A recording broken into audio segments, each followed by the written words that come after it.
Path of Exile is the spiritual successor to Cookie Clicker, while also using some elements from Diablo 2.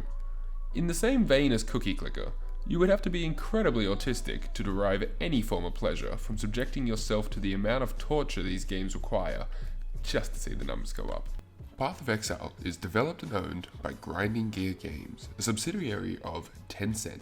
the Chinese powerhouse responsible for almost everything Zoomers touch, including TikTok, the Chinese spyware used to ensure no one can escape from China's grasp. However, Donald Trump has recently fought back against the evil spyware, stating that only American software is to sell America's information to China.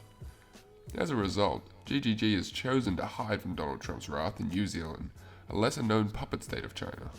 GGG claims to be capable of making an addictive action RPG with visceral combat. The visceral combat system GGG claims to have created is less of a combat system and more of a complete clusterfuck of however insane my abilities can become,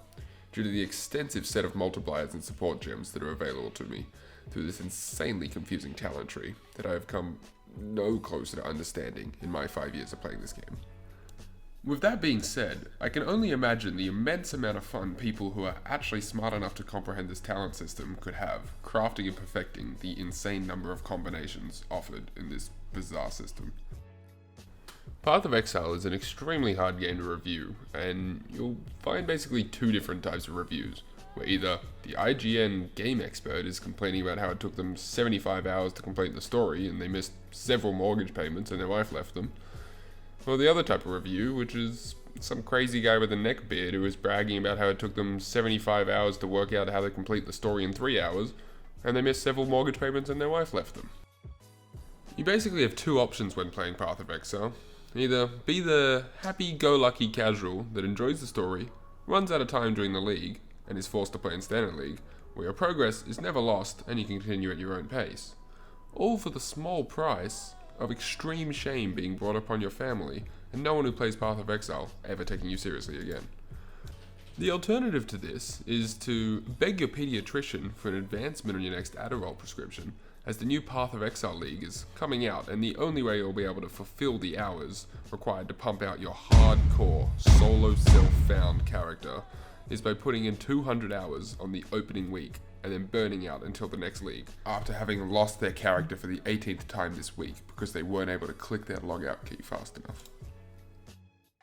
Path of Exile is an entirely free-to-play game, mostly only offering you fairly unobtrusive microtransactions that are used solely to make your hideout cooler, so that the Russian spam bots that control the entirety of the player-driven economy can spend 20 seconds looking at how cool your hideout is while they buy an item off you.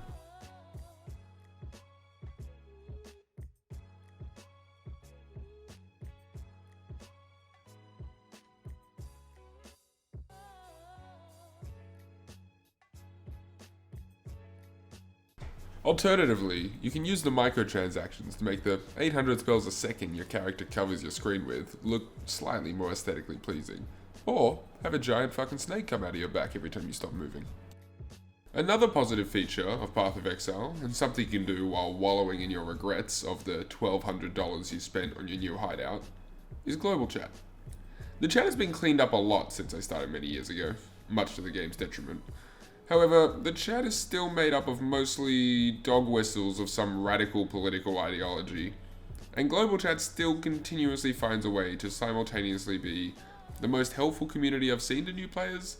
and the worst chat that exists in any game.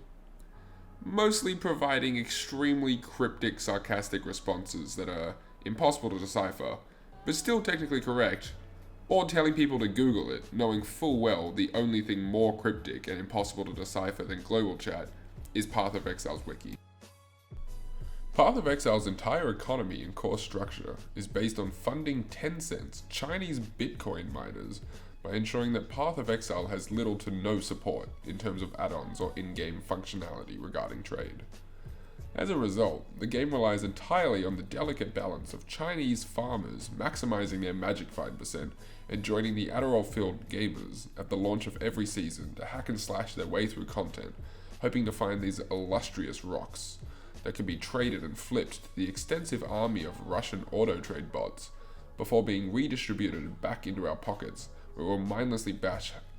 hundreds of thousands of rocks against our items, hoping to achieve the 0.0001% chance of the perfect stats and links that will allow us to move on to bashing rocks against the next item we need. All things considered, Path of Exile is an exceptional game that is essentially an extremely rewarding grindfest housing a sprawling endgame, all under the roof of a very ethical free-to-play philosophy. With the only downsides being, it's not actually very fun to play, and every minute you spend on the game brings the world closer to falling under China's inevitable communist regime.